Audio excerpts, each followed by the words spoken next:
베드로전서 1장 7절부터 12절까지 함께 합독을 하겠습니다. 7절부터 12절까지 읽습니다. 시작. 너희 믿음의 확실함은 불로 연단하여도 없어질 금보다 더 귀하여 예수 그리스도께서 나타나실 때에 칭찬과 영광과 존귀를 얻게 할 것이니라. 예수를 너희가 보지 못하였으나 사랑하는도다. 이제도 보지 못하나 믿고 말할 수 없는 영광스러운 즐거움으로 기뻐하니 믿음의 결국 곧 영혼의 구원을 받음이라.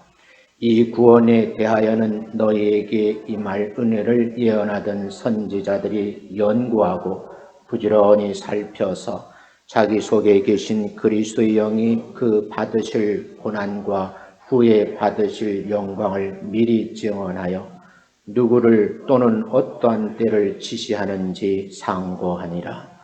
이 섬긴 바가 자기를 위한 것이 아니요 너희를 위한 것임이 계시로 알게 되었으니 이것은 하늘로부터 보내신 성령을 힘입어 복음을 전하는 자들로 이제 너희에게 알릴 것이요 천사들도 살펴보기를 원하는 것이니라.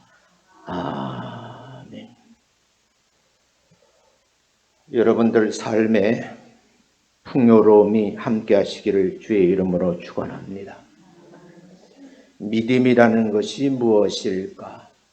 사전을 찾아보니까요, 신과 같은 성스러운 존재를 신뢰하고 복종하는 것을 믿음이라 그렇게 정의를 해놨더라고요.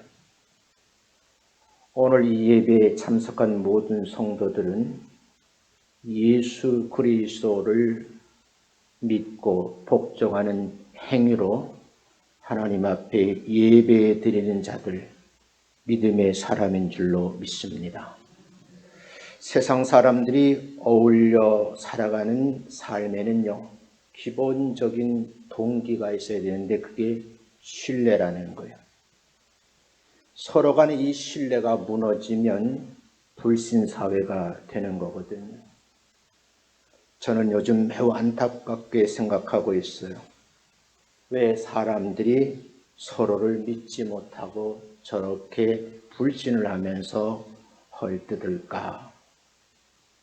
세상 사람들의 삶 속에서 서로 간에 신뢰가 축적되었을 때 그때에 서로에게 나눔이 있는 거고 평안하게 살 수가 없어요. 믿음 없이 살아가는 사람은 이 땅에 한 사람도 없다고 합니다.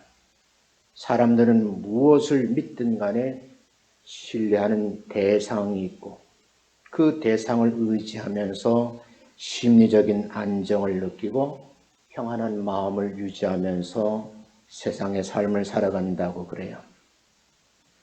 자연세계에 적응하는 사람들도 나름대로 사계절이 있음을 알기 때문에 때를 따라 농사를 준비하고 거두어들이고 그렇게 사계절을 살아갑니다.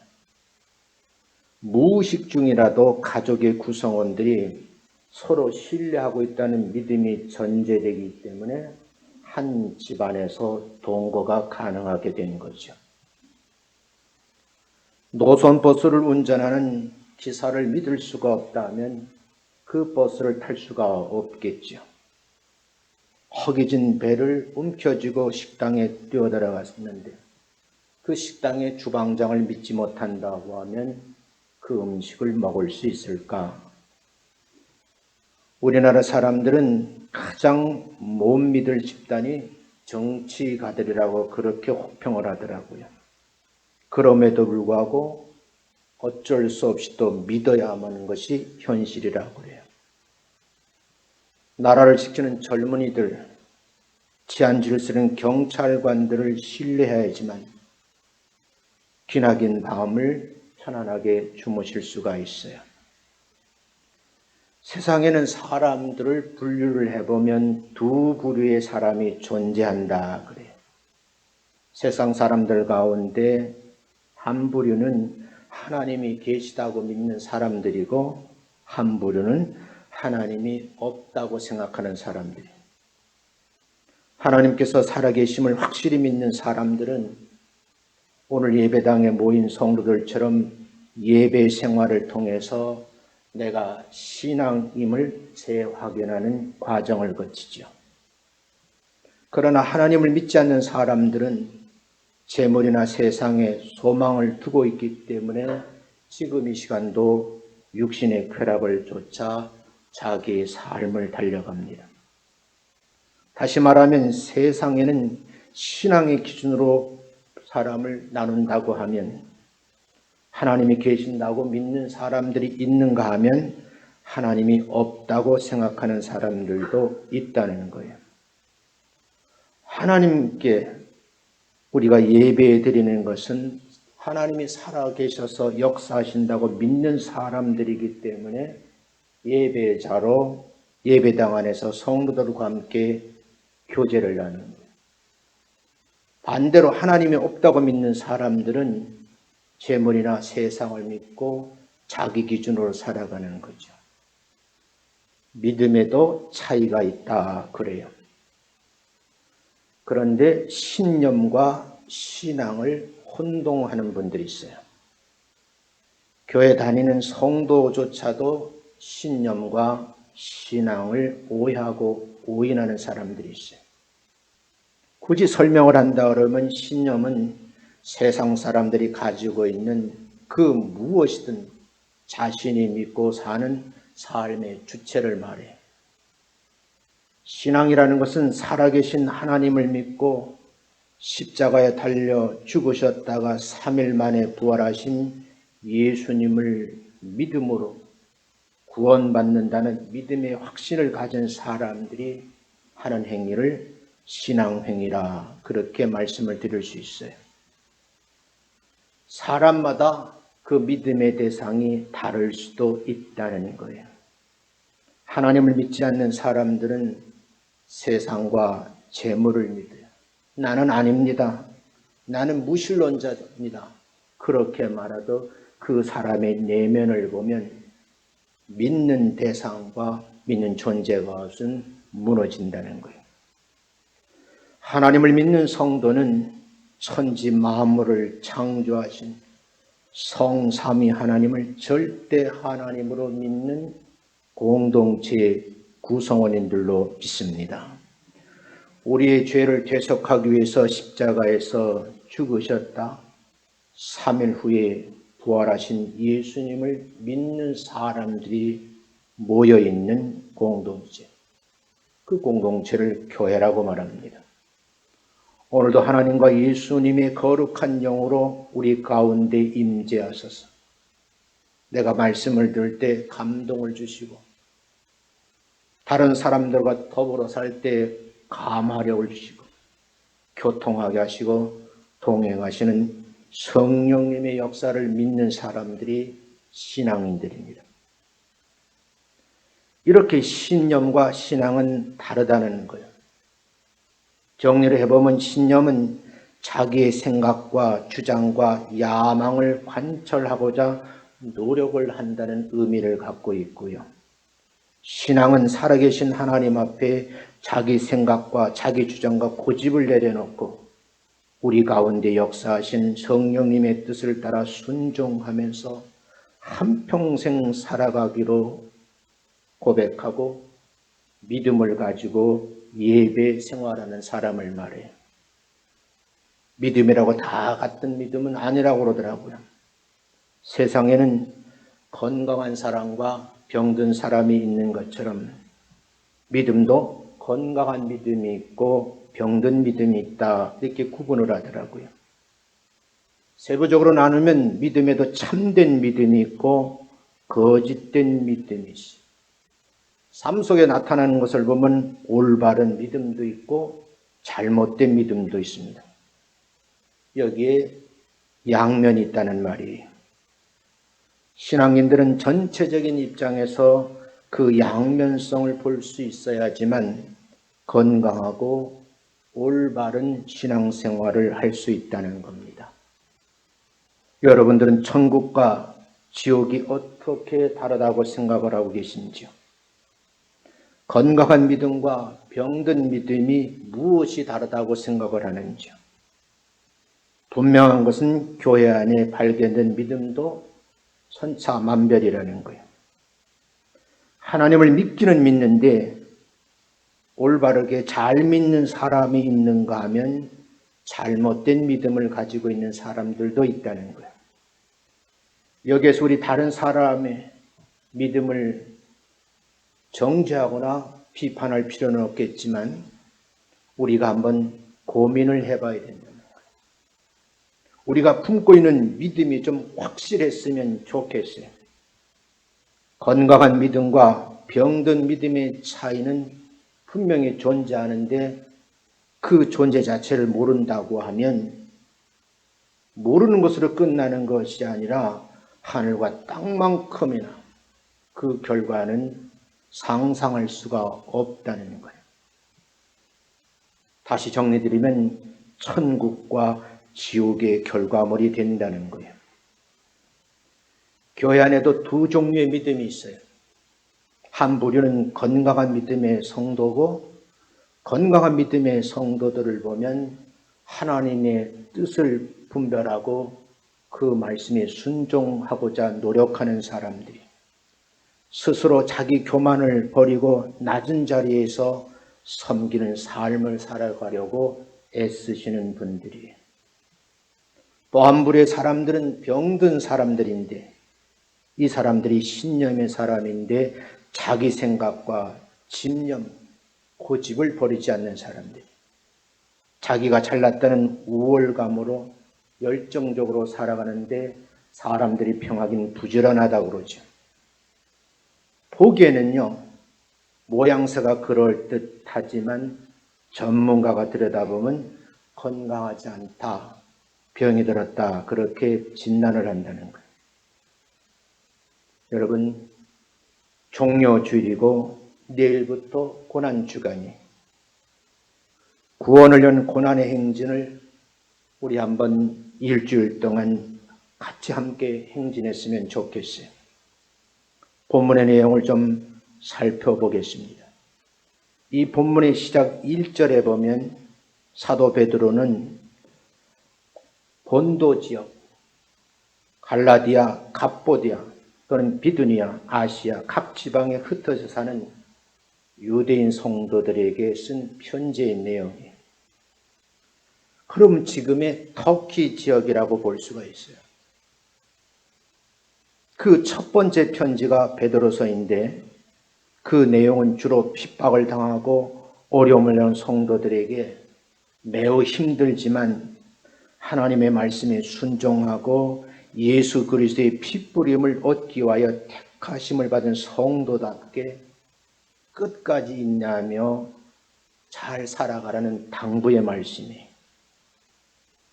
예수 그리스도 그분을 찬송하며 아버지 하나님 앞에 영광을 돌리게 하되 썩지 않고 더럽지 않고 쇠하지 않은 하나님 나라의 유업을 이어가기 위해서 최선을 다하는 삶을 살되 산 소망을 품고 신앙생활하라 부탁의 말씀이 하나님께서는 말세에 나타나기로 예비하신 구원을 받기 위해서 믿음으로 말미암아 하나님의 능력으로 보호하심을 받는 성도가 되는 그런 믿음을 가지고 있으는데 확신이 있느냐고 물으시는 거예요. 그래서 여러분에게 소개를 하고 싶어요. 여러분과 제가 꼭 품고 있어야 할 믿음, 금보다 더 소중한 믿음을 소유하라, 가지고 있으라 그 뜻이에요. 7절 말씀 한번 읽어봅니다. 시작. 너희 믿음의 확실함은 불로 연단하여도 없어질 금보다 더 귀하여 예수 그리스도께서 나타나실 때에 칭찬과 영광과 존귀를 얻게 할 것이니라. 다른 말로 하면요, 불로 연단하여도 없어질 금보다 더 귀한 것이 있다. 그것이 믿음인데 확실하냐고 묻는 거예요. 그 확실한 믿음을 가지고 있다고 하면 예수님께서 나타나실 때에 칭찬도 받게 될 것이고 영광과 존귀를 누리게 될 것이다. 그렇게 말씀을 하는 거예요. 시련을 겪는 순수한 믿음은요, 불시험이라는 연단의 과정을 거치는 거예요. 이 말씀 속에서 금과 같은 믿음의 확신을 소유하라는 의미가 담겨져 있어요. 금은 자연 상태에서 혼자 존재하지 않고 광석에 섞여 있습니다. 금광에서 채굴된 광석에는 금이 섞여 있는 돌덩어리, 이 돌덩어리를 잘게 부수어서 용광로 속에 집어넣으면 수천 대의 고온 속에서 이물질이 녹으면서 순금이 분리되어 나오는 겁니다. 우리는 그걸 순금이라 그래요. 자연 상태의 금광석에서 순금을 채취하는 절차에 필연적으로 요구되는 것이 상상할 수 없는 온도가는 용광로에서 재련의 과정을 거친다는 거예요. 마찬가지로 하나님의 성도들에게도 동일한 법칙이 적용되지 않는가라는 생각을 해요. 성도들의 믿음을 구별하시기 위해서 불같은 시련의 도가니에 집어넣고 연단을 하시는 거예요. 돌덩어리에서 순금이 나오기 위해서는 용광로라는 곳에 들어가야 되고 뜨거운 불 속에서 재련 과정을 거치면서 순금이 만들어지듯이 하나님의 자녀인 성도들이 순금같이 나오기 위해서는 불같은 시험이 밀려오지만 여러분 확실한 믿음을 가지고 잘 견뎌내셔서 승리하시는 성도님들 되시기를 주의 이름으로 축원합니다. 삶의 과정의 시련은 내 믿음의 확신을 주게 하는 과정인 거예요. 절차입니다. 하나님께서 성도들에게 내리신 시련의 목적이 무엇인가? 오늘 저는 고민을 해보는 거예요. 여러분 함께 기도해 주셨으면 좋겠어요. 정말 예수 잘 믿으려고 몸부림을 치셨던 분들, 남보다 더 열심히 살려고 애쓰셨던 분들이 질병에 고통 속에 놓이면서 함께 기도하는 분들이 있어요. 목적지에 도착할 때는 정금보다 더 귀한 믿음을 가지고 승리하게 될 줄로 믿습니다. 성경은 이렇게 강조하죠. 단련된 금도 없어질 것이지만 온갖 시련을 이겨낸 우리의 믿음은 결단코 없어지지 않을 뿐만 아니라 예수 그리스도께서 재림하실 때 칭찬과 영광과 존귀를 얻게 된다는 거예요. 이 대열에 한 사람도 나고작 없이 함께 참여하시기를 주의 이름으로 축원합니다. 저도 근신을 합니다. 내 인생의 마지막 때에 잘 훈련받아서 확실한 믿음을 가지고 여러분과 함께 천국 문의 대열에 함께 합류했으면 좋겠다는 그런 믿음을 가지고 살아갑니다.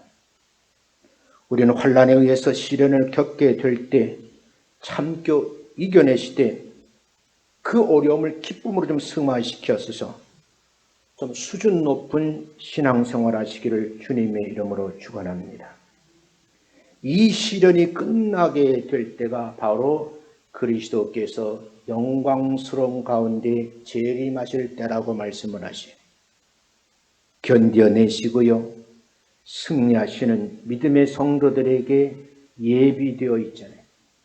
영광과 존귀와 칭찬이 영원토록 계속될 줄로 믿습니다.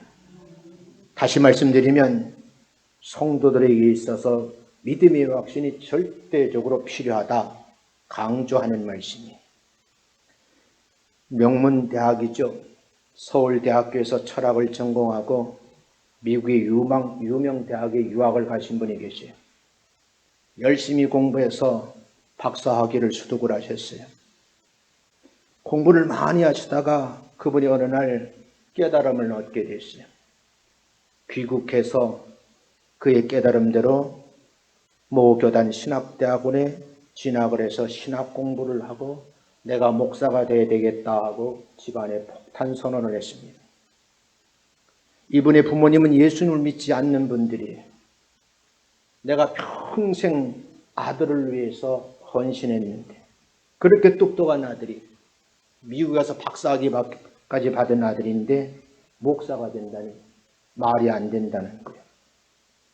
그 아버님이 하시는 말씀, 야 세상에 남자로 태어나서 해먹을 짓이 없어서 목사가 되느냐?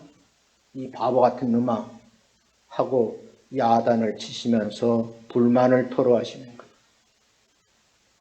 예수님을 모르는 부모님 입장에서는 충분히 그 이상의 욕도 할 수 있고 야단도 칠 수 있을 것 같아요. 영적인 세계를 모르는 부모님의 생각이 잘못되었다고 할 수는 없지만 부모님의 세계관과 아들이 보는 영적 세계는 다르다는 거예요. 지금까지 배운 모든 학문의 자산도 미래에 누릴 화려함을 뒤로 미루고 자신의 생애 전부를 예수님께 드려야 되겠다. 나는 아까울 것이 없다고 판단한 근거는 무엇일까요? 많이 공부하신 이분은 세상 학문을 아무리 배워도 볼 수 없는 것들이 있었고 하나님의 나라와 그 영광을 볼 수 있게 내 눈을 열어달라고 기도하다가 깨달음을 얻고 생애의 목적이 바뀐 겁니다. 믿지 않는 사람들이 볼 때는 인생에서 가장 중요한 나이에 지금까지 투자한 돈과 쌓은 지식을 내려놓고 주님을 위해서 헌신하겠다, 낭비라고 생각될 수도 있어요. 그러나 그분의 확고부동한 그 믿음을 가지고 있기에 그 결정을 미룰 수가 없었습니다. 오늘 여러분과 제가 한번 이 목사님처럼 이런 결정을 할 수 있을런지 함께 고민을 해보자는 거예요. 주님께서 주신 선물로 받은 새로운 삶이 너무너무 감사해서 내가 가지고 있는 소중한 것을 다 드려도 모자람 같고 부족하다는 그 느낌은 확고한 믿음에서 나온 위대한 생각의 산물이라는 거예요. 하나님이 우리에게 베풀어 주신 은혜, 경제적 가치 척도로 계산할 수가 없어요. 이 땅에 여러분과 저를 위해서 독생 성자를 독특한 방법으로 이 땅에 보내주셨어요. 그분이 공생의 3년의 사역을 마치고 많은 사람들이 보는 앞에서 예루살렘에 소동이 일어났어요. 그분이 예루살렘을 입성할 때 나귀를 타시고 입성하시는데 많은 사람들이 환호를 합니다.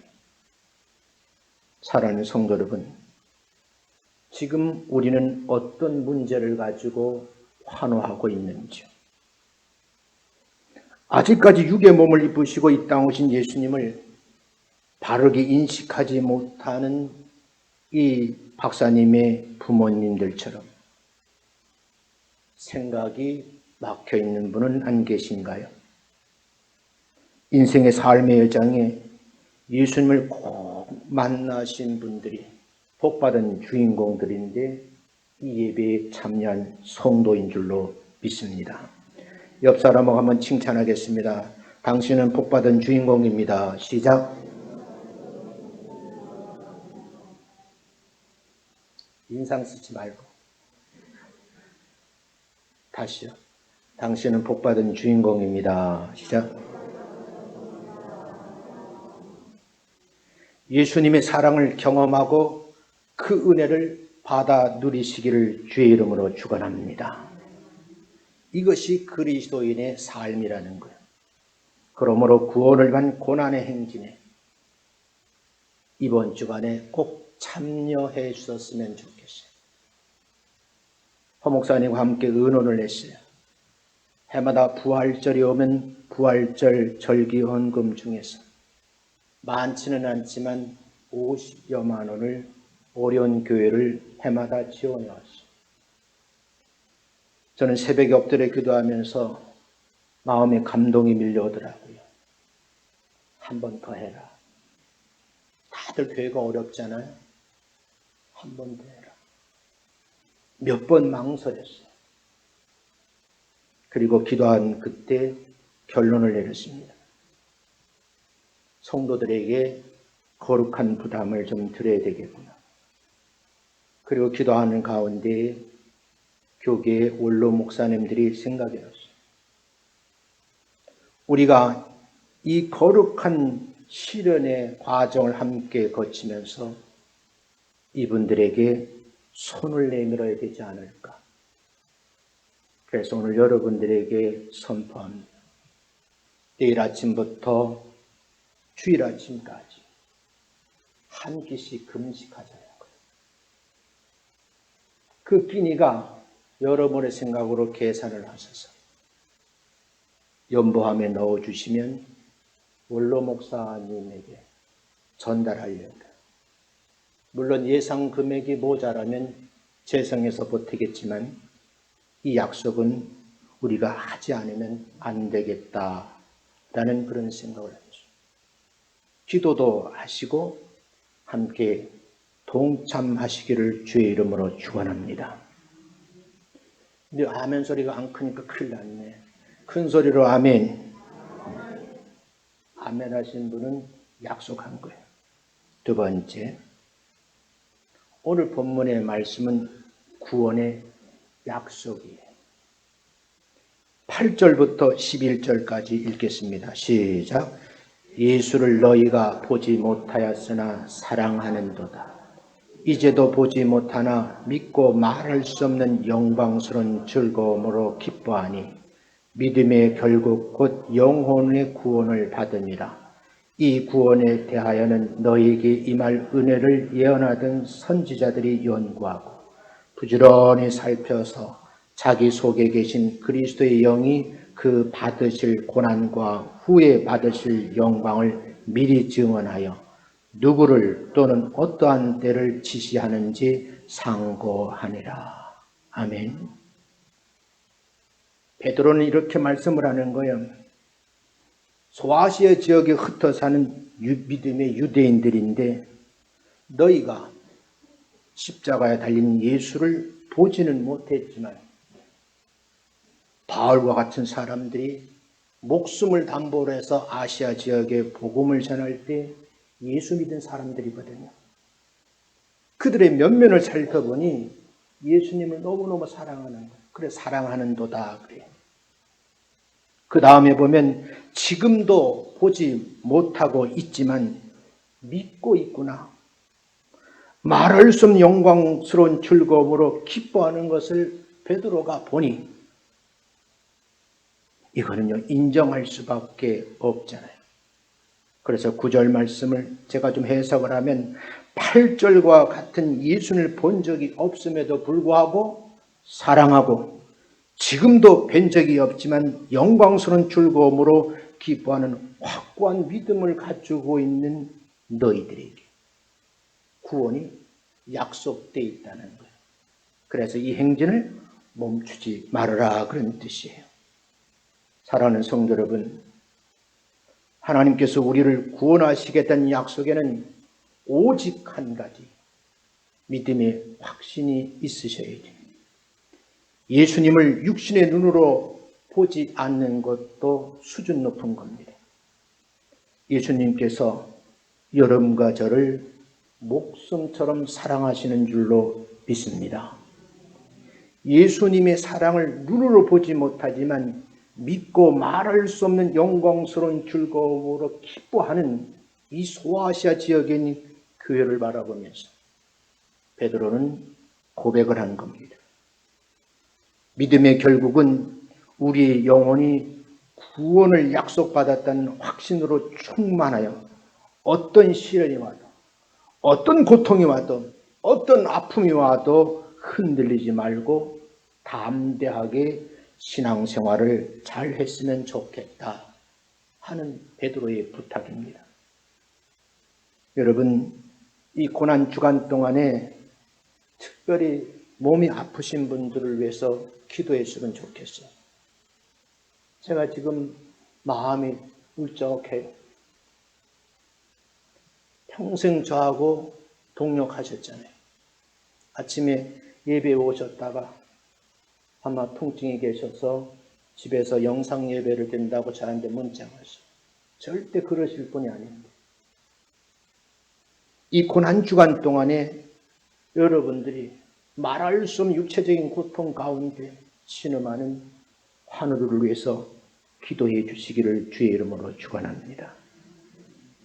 믿음 없는 저희 장모님이었지만 두 분 전사님이 들락날락 기도해 주었는데 병원에서는 살 가망성이 없다고 했어요.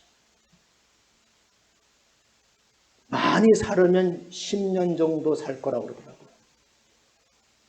근데 지금까지도 살아계시는데 요양원에 계셔서 문제지만 백신도 잘 맞고 견디신대요. 할렐루야.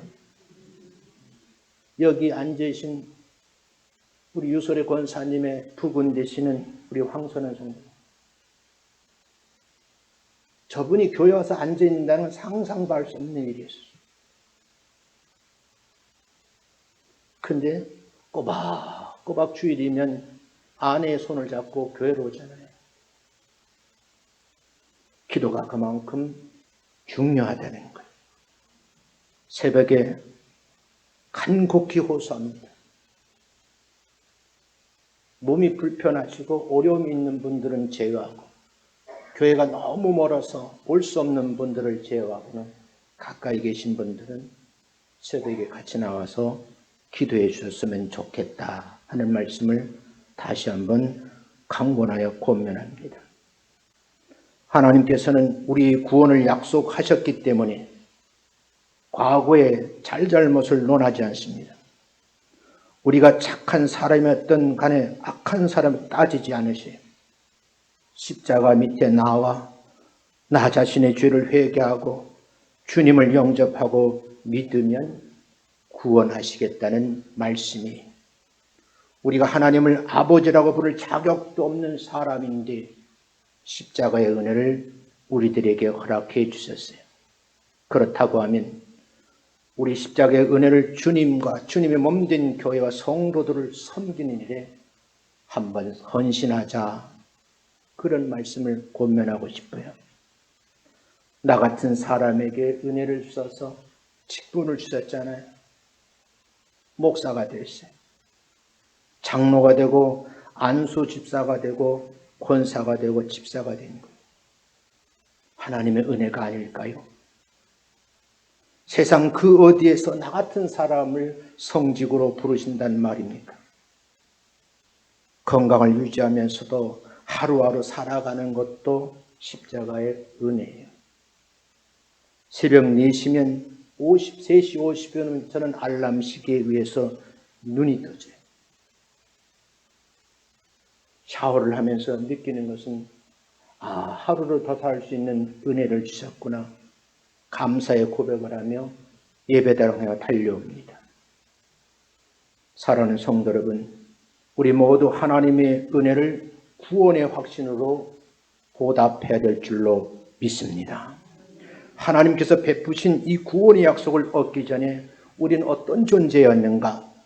에베소서 2장 1절 2절 이렇게 말씀을 하셔요.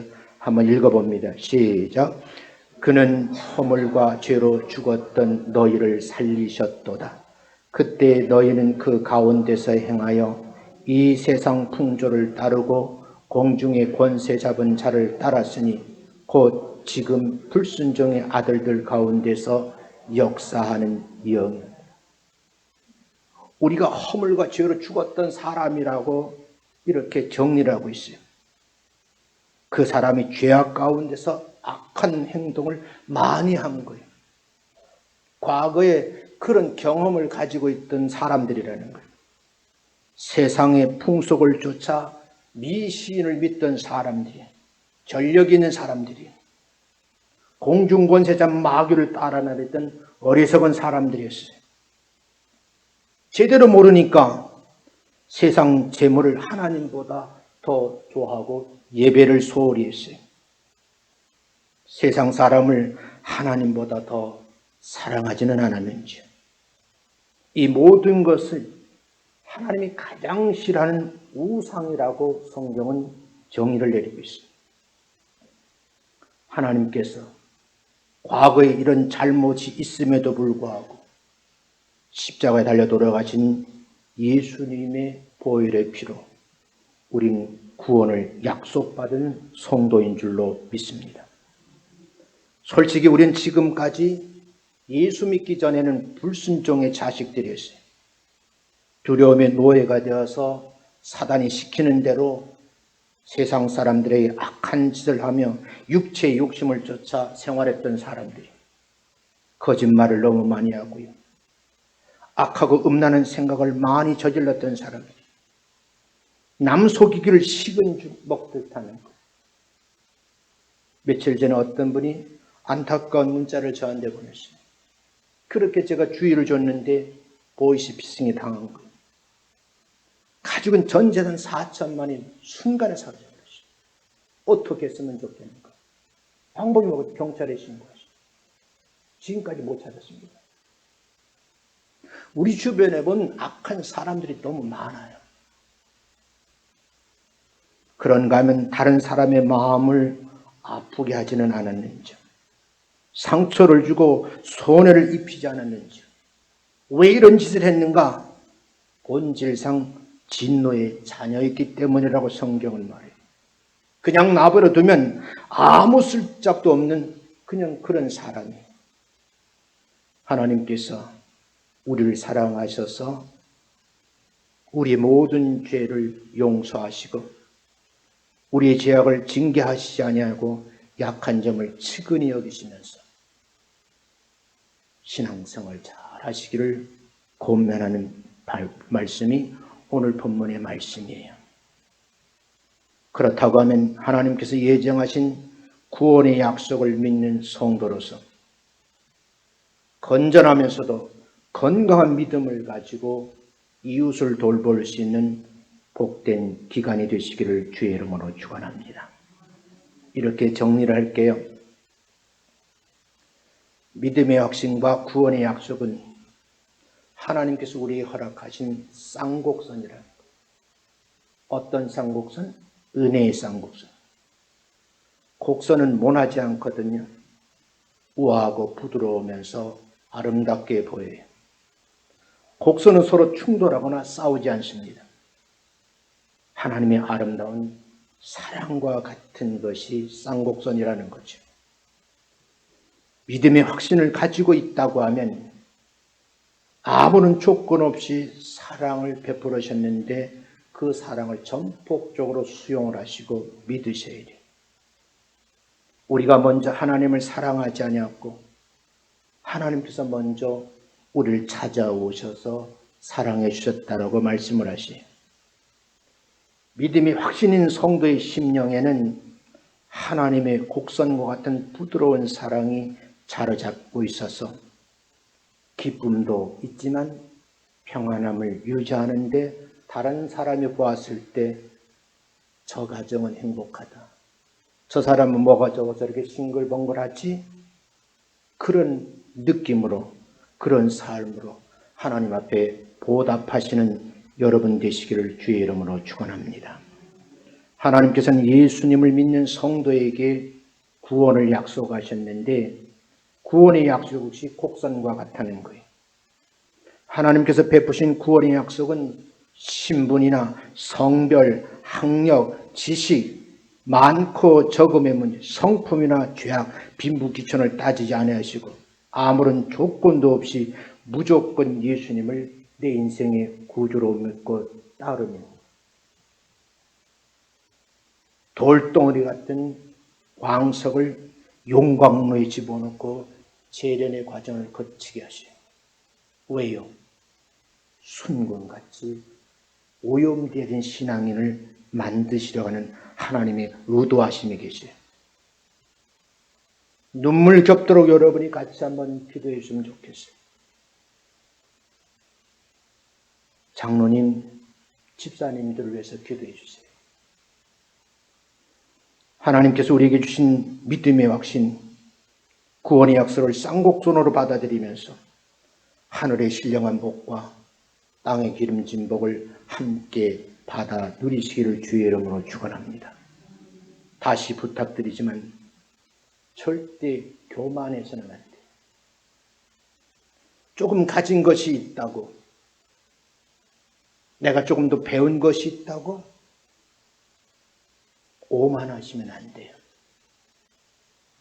믿음의 확신과 구원의 약속을 받은 성도는 세상에 그 어떤 어려움이 있을지라도 금과 같은 신앙을 가지고 극복해내시는 금보다 더 귀한 믿음으로 구원의 앞에 서서 하나님 앞에 영광을 돌리게 될 줄로 믿습니다.